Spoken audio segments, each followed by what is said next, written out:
to the INDIGGO Conference series, From Hustle to Enterprise, where we speak with creatives about how they're navigating this space for their business and their growth.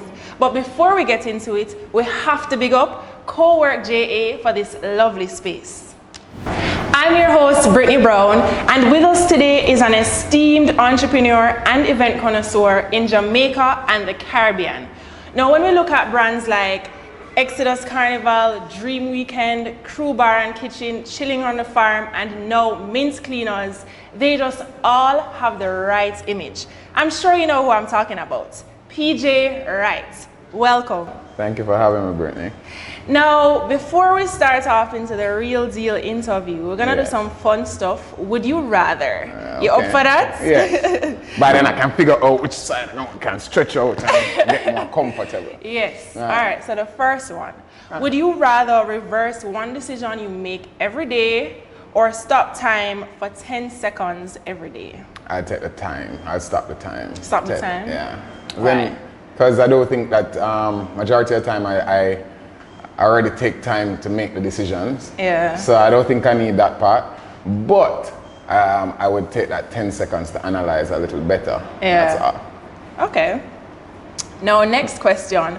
Would you rather have free Wi-Fi wherever you go or have free coffee wherever and whenever you want? Yes, I'm a practical person. I would take the Wi-Fi so I can order for you. I can get coffee.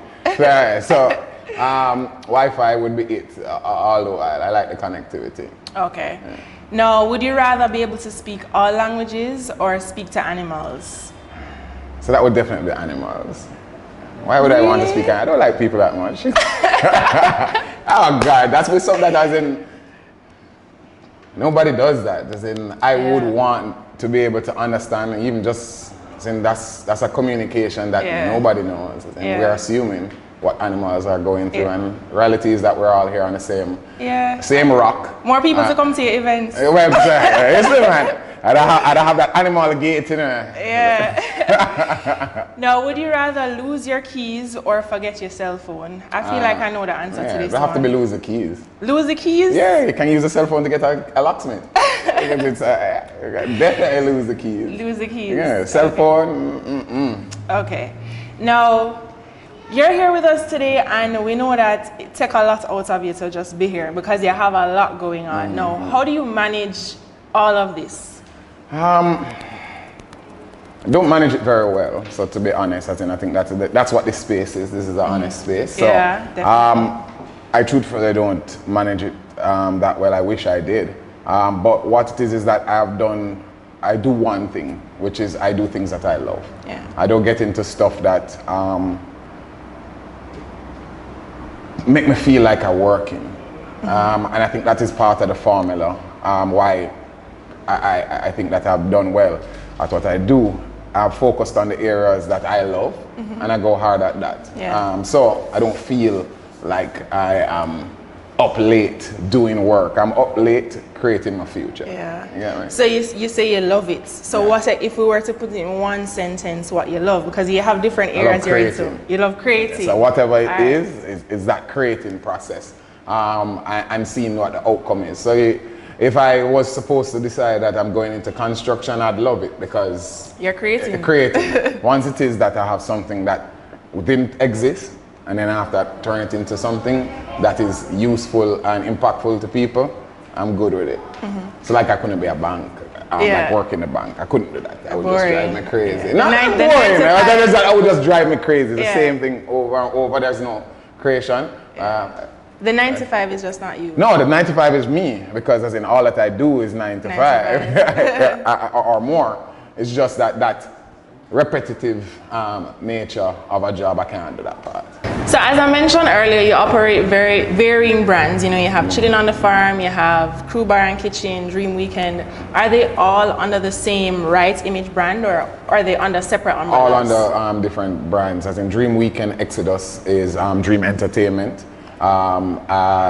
Crew Bar, Chillin restaurant, that's under Taste of Life, and then Right Image has other part is like Chillin on the Farm, Sundance, Daydreams. Oh, Sundance, Yes. okay. And then Mint, newly formed, is just me. Just you. Yes. Now, a lot of persons, you know, would want to know, for you starting out, it didn't just happen like that. You know, it took a lot to really reach where you are today. So, how was what was the support like in terms of just starting out? So like for me, I'm a big advocate of partnership. I don't, as I was saying, I don't believe in doing everything myself. I believe that if you find the right partners, the partners that give you that synergy, that works. Have to find persons that have similar goals, but have different skill sets. So once you find that, then there's always going to be a good working relationship. I have that within Dream, have that with Taste of Life, and within Right Image. So with Right Image, that's my brother, Gregory, and that's yin and yang. So I'm the creative, and he's the one who is making sure that we're actually in budget, making sure that we're being profitable, and making sure that finances is right, while I'll go through doing the creative parts, putting together the event, sponsor relationships, and those stuff. So finances, you know, a lot of creatives, that's probably one of the biggest risks you're gonna think of, you know, do I have the money to do this? But how did you maneuver that process? We're just starting small, as in honestly, it was using what I had and more leveraging relationships. As in after a while, yes, when I just started doing events, everything came out of pocket. And then after you start building some relationships, so you start going bigger, yes, you know, put a smaller deposit and those kind of stuff.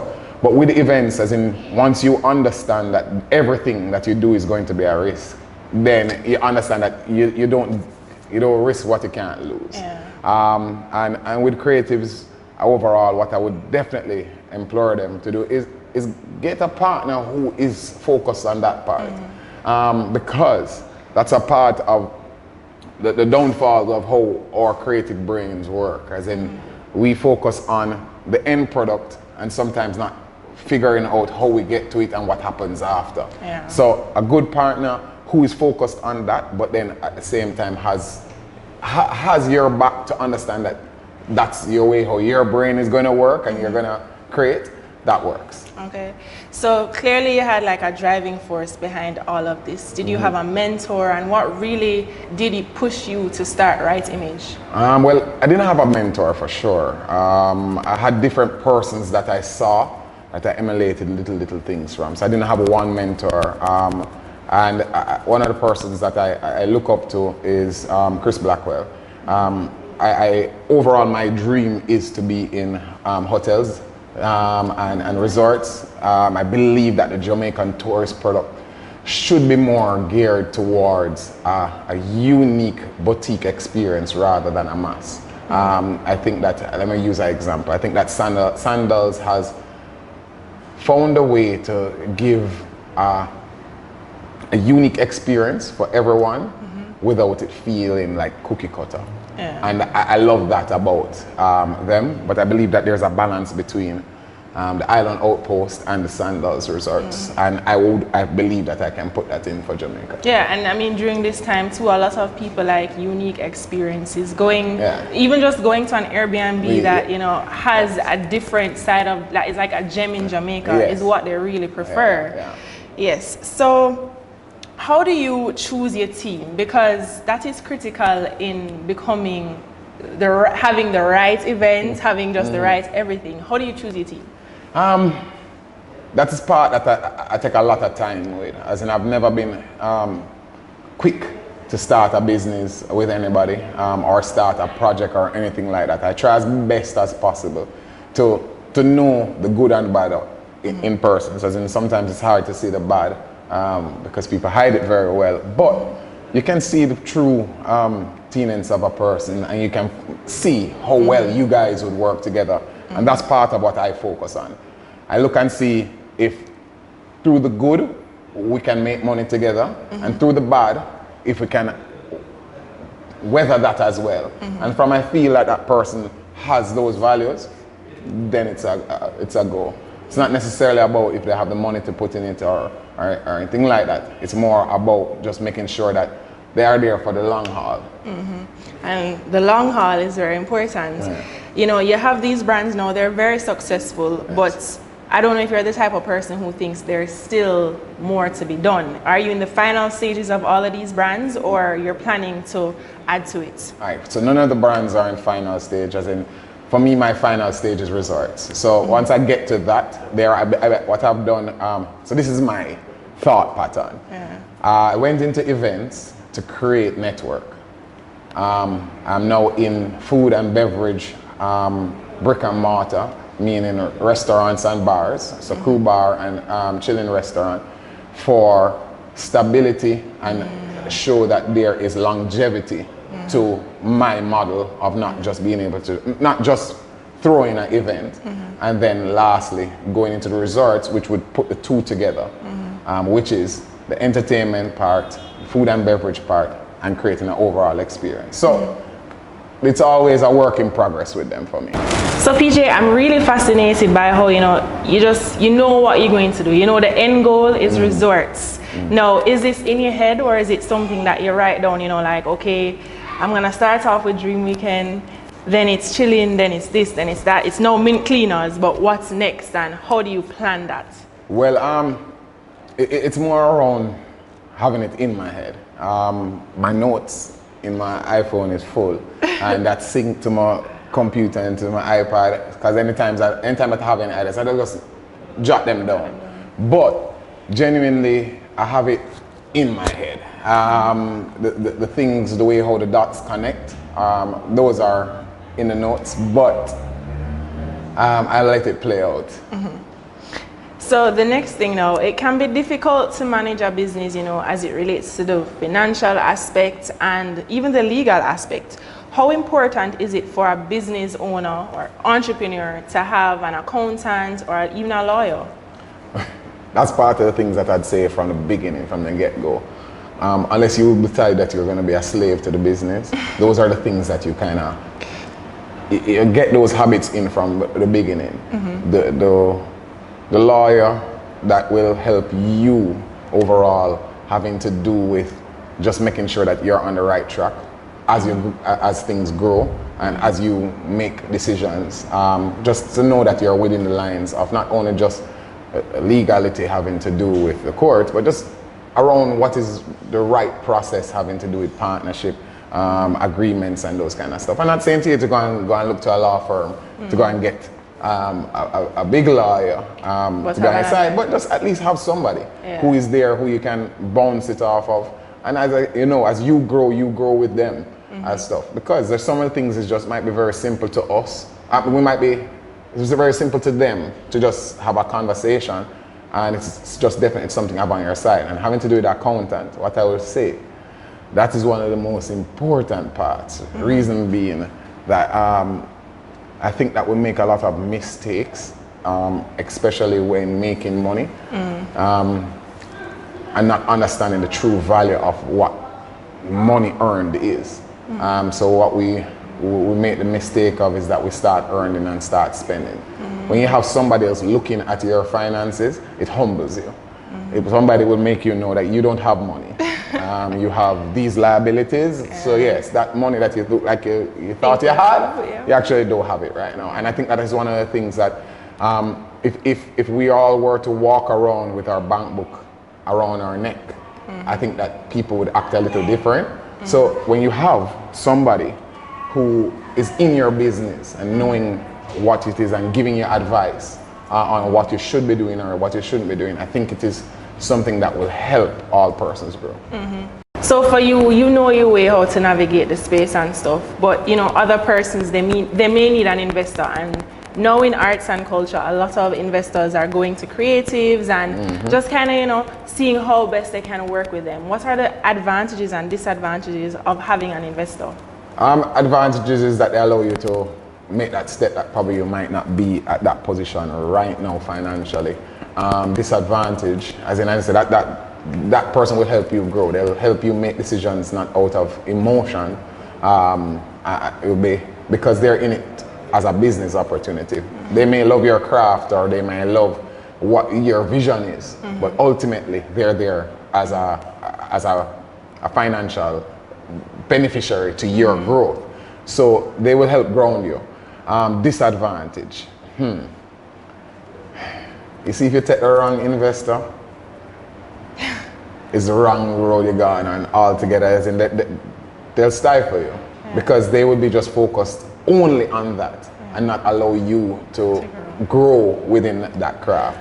But so how will you find the right, or how will you know if it's the right investor? So I've found this part. Just like any relationship, there has to be courtship. If you find a way that you can get to understand who that person is and what that kind of investor is, if that person is just about trying to make a money and make a money in a year or two, then that probably might not be the person for you.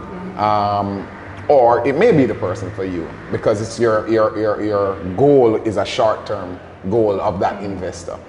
So it's really around what is your goals versus what is theirs. But I will say this to you, there's a lot of money that is being thrown around and being invested, and people just need to be very wise on why someone is investing in you. You have to understand that when somebody invests in you, you are actually giving away a little piece of you and your overall future. As in, you have a lot of people out there who may be there to help, but know that they're there for their pound of flesh as well, having to do with their investment. Yeah. So we know starting a business requires a lot of time and research. For you, you just started Mint Cleaners, which is very timely and relevant. What was the process like from, getting the name, registering the business, choosing a certified team, because that is important. How did you go about all of that? Well, that came out a little bit of depression and just a reality check. As in, we had an event on the 10th of March. So we started seeing some of the effects internationally and started watching, because I was definitely worried that event would have had to cancel. We had our first confirmed case in Jamaica on the 12th of March. I'll never forget that. And at that time, I had already started the process of looking to bringing in equipment for just resale. When the pandemic hit the US, the supplier of the electrostatic machines decided that they're not exporting to any new distributors. So the distributorship got cancelled basically, and I was only able to get a few units. When I got those few units, I had to make a decision. I'm gonna sell them or I'm gonna use them to offer the service. When I went and did the research on what it would have taken to get the team certified, there was a lot of online courses. At that point, people started realizing and started shifting. So we were able to do the team members were able to do their courses online, get certified online, and then after that, do the Ministry of Health approvals, which the good part about it is that a lot of the requirements are similar to the requirements that are required for the food health industry. So then I repurposed some of the persons, because at that point, Chillin restaurant was closed down. And we just started using the team that we already had. Having to do the business part, again, that's a good part of having partners who are, one of my partners, Mark Harrison, from Harrison & Harrison, has a law firm. So I asked them to just send through the papers, check for the name, and get everything running for me. As in, probably that would have been a little bit harder if I didn't have that relationship. But those are the relationships that over time make business a lot easier. So that happened within a week and got things up and running. And it's been working, and I implore people, get into sanitizing. The business is a good business because once it stops the spread, it helps to slow down the spread. Because we understand not all persons would be wearing masks, not all persons can wear masks all the time. And then wherever there is that you have a confirmed case, there is a process to just make sure that persons aren't spreading it there. As in, that this virus is... It's crazy. Yeah, so every day we're learning something new. And as we learn, is as we adjust and as we sensitize each other. And the hope is that we'll get a lot more sensitized to what is going on now. And it's interesting that you mentioned, depression, that you experienced depression, because that's nothing new for anybody right now. Like, we've all had that moment in quarantine where, like, we're just wondering what's really happening. And I'm sure other entrepreneurs, they feel stuck at this moment, persons in the entertainment industry, what advice would you have for them right now, you know, figuring out how to navigate this space now? Corona is gonna be here next month, it's gonna be here next year possibly. How can they get up and just do what they have to do? What's your advice? My advice is to stay positive and find things that give you hope. Because the reality of it is that if you were to look at the news, if you were to just follow what are the top stories, it would be very, very depressing. And these times are very unique. I'll say unique because I believe that people have gone through it already, but we haven't experienced it. Our generation has not experienced this at all. And we are a lot more free-spirited and not understand how much,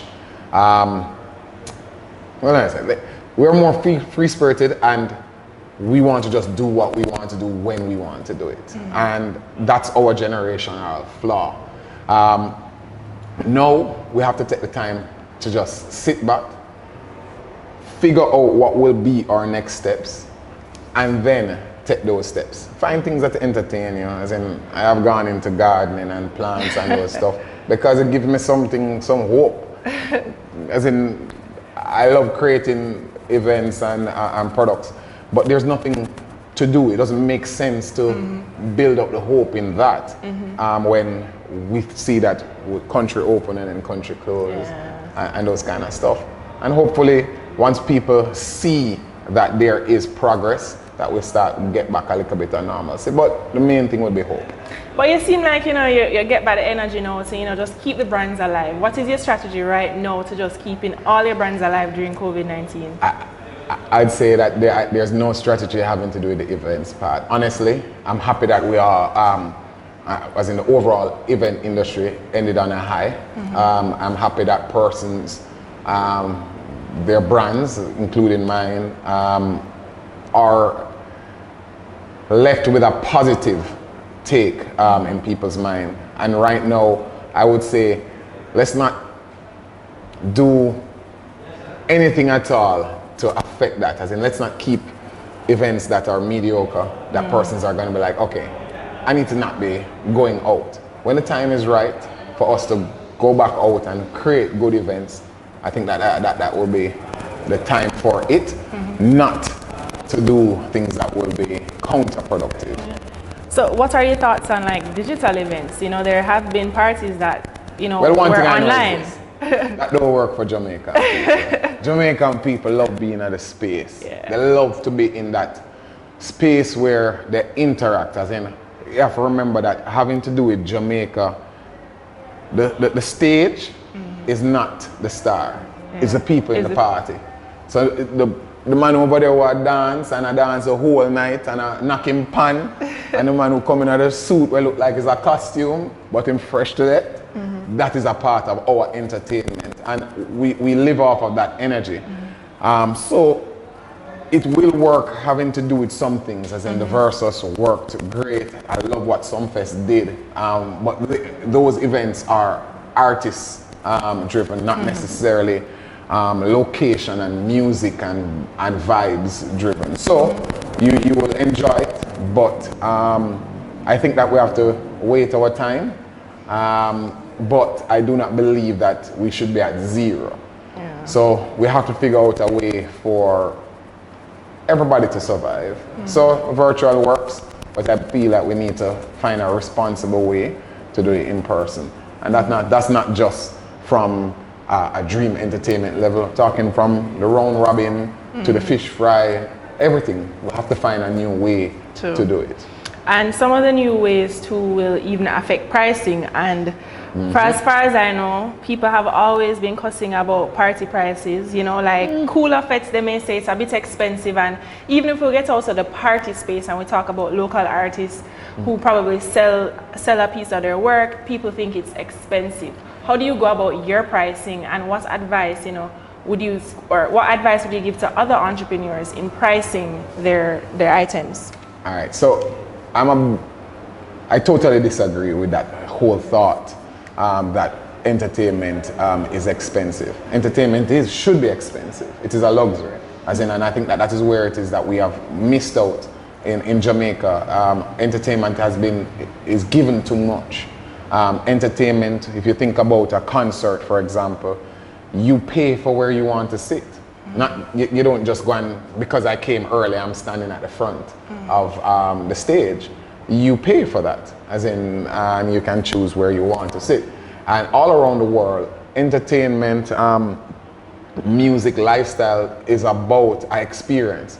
So I think that what has happened is that there's a lot of persons who have gone into entertainment for the money part of it, but not necessarily on the customer part to give the experience. So therefore, what it is that we have more happening, and people believe that that's the cost of it, as in it's cheaper. That it is not the value that it should be. So a cool effect, for example, the win with a cool effect is for the consumer because they can carry what they want. They don't have to buy anything, they don't have to pay anything more. But you're gonna pay a little bit more than what it would be if it was gonna be an event that you just walk in and buy liquor. So there's a give and take with it. Yeah. So how do you feel about events that may take a pause during this period because one, the pandemic is just not working out for them? So for example, if Indigo was to just pause everything this year and wait another 2 years, reassess their objectives and everything, and then come back on the scene, what is your advice to event promoters who are going to do something like this? Just pause and just wait until things nice again. So yeah, the good part with something like Indigo is that you can do the virtual. As in, there are things like this that keeps it relevant. And engage people, be a part of their lives. And I would say, take the pause, use this time to analyze the business, to see where it is that the business will, what the business can grow into, and how it can evolve. And this is that step back time for that. Now, so I'm going to give you two scenarios. I'm sure a lot of persons are watching this and they know you're affiliated with Dream Weekend. And them kind of want a like an experience, you know. What would someone's approach be in being a part of the Dream Weekend team? What are the skill sets that are required? Right now, as in what we just did a big drive on staffing, and we did a whole retreat to figure out what is our next 10 years. Didn't include all of this part that's happening with the pandemic, but what it was is that we know now that we need to move away from it being about us, the persons who created it, and hand it over to a new generation. So we're actively looking for persons, but it's the type of person that we always want is the person who is open-minded, because sometimes events is not in a book. Most of what you learn is just out of experiences, out of what we say is a gut feeling. And that gut feeling comes not just from the books, it comes from honestly just experience over years. And sometimes we've found that if you don't have that right mindset to understand that you don't know everything and that you're on a growth path, then you're gonna have that conflict. So we always want persons who are open-minded to criticism and open-minded to sometimes that the idea that you might have, maybe just not the idea for now, but might just be that seed that needs to be planted, and then we'll nurture it over time. Yeah.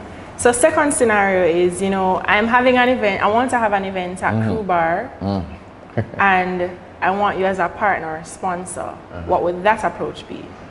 That one is just all about the right timing, because honestly, partnership is hard in that way, because a lot of persons sometimes they have a good concept, but when it comes to the execution, they fall down on it. So for us, within a space like that, we're always open to it, but we're also very cautious, because as in our brand, if after the event goes, because we are an everyday establishment, if it doesn't work, then it may scar us, but hopefully we hope that a partnership will build us. So we're open to it, but that one would be very hard, especially now. And I think moving forward we'll be more trying to repair things having to do with just the losses of the hours and the time.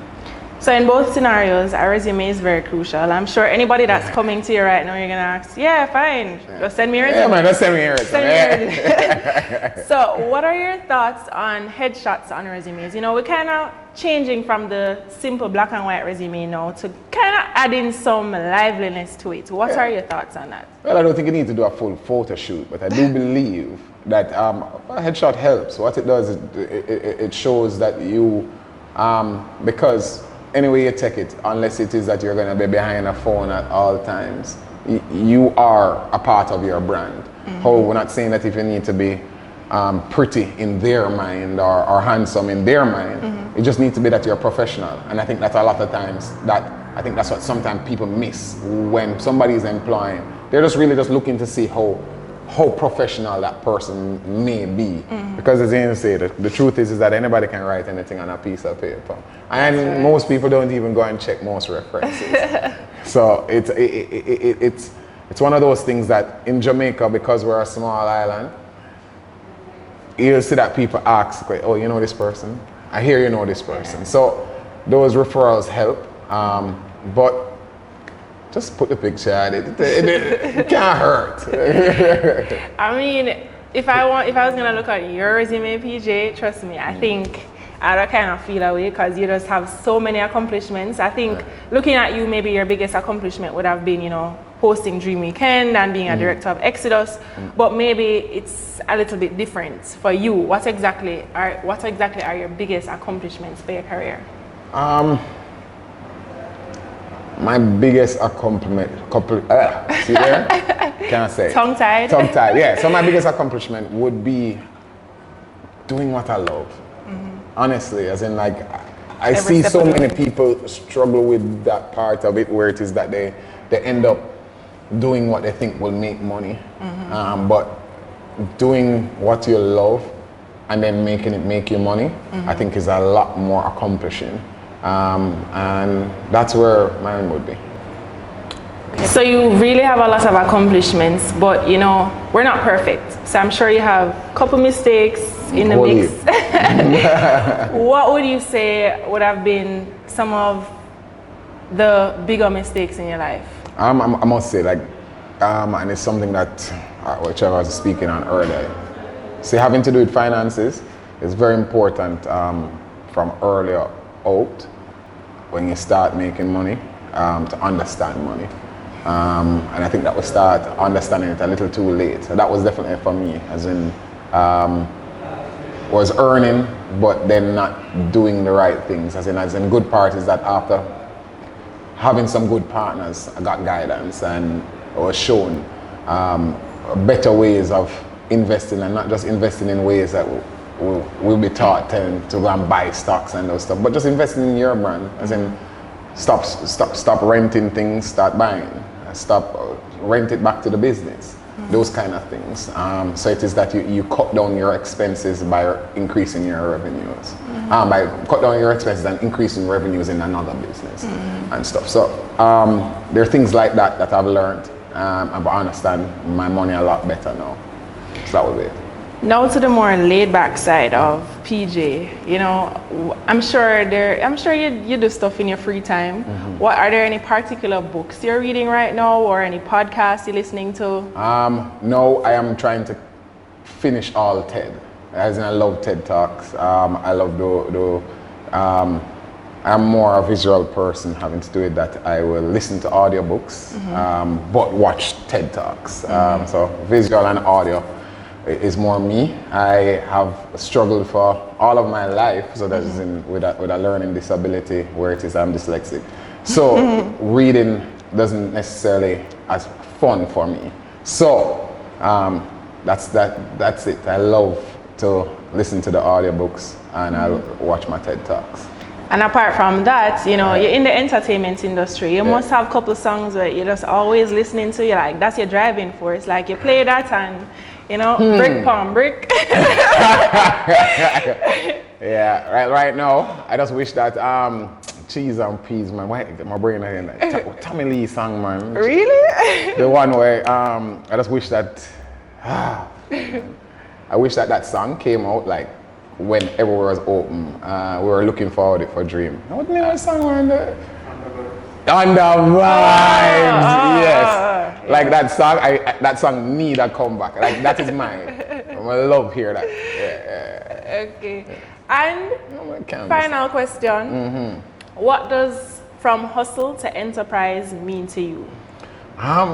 Moving from doing what you love and turning it into what makes you survive, what makes you go, what pays your bills. And that's it. As in, we love to use that term in Jamaica, that may I hustle and may I do this. There's nothing wrong with that. It is that the important part is making sure that your hustle can be your hustle without you. You don't need to be in it every day. So that is when it is now you move it to the enterprise. So from you can be on your vacation making money. If you can have, unfortunately, if you have to be in the hospital and you're still being able to make money, then that is your enterprise. And I think that that's where we need to move a lot of our Jamaican hustles to. Thank you so much, PJ. I mean, I've learned so much. I'm not an entrepreneur, but I'm sure anyone could have watched this, people who are not even in the entertainment industry, and could have learned from you. So thank you so much for coming. And I wish you all the best. I know that there's more to come for PJ. I'm looking at all the brands, and I can't wait for Carnival again. I can't wait for the party season again, but we just have to wait. We're just waiting until things get back to normal. And for us just get a better understanding. And once we do, I'm pretty sure that we'll get back to some normalcy. But until then, we'll keep hope and keep positive. Thank you so much. All right, respect. Thanks again, everyone, for tuning in to INDIGGO Conference series From Hustle to Enterprise. It's been great, and we have more to come. So just stay tuned to all our episodes, and remember to like and subscribe to our YouTube channel, and also follow us on social media. And I want to thank Cowork JA for this lovely space again, and big up to Flirt for my outfits.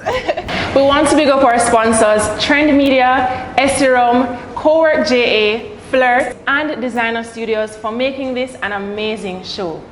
Thank you.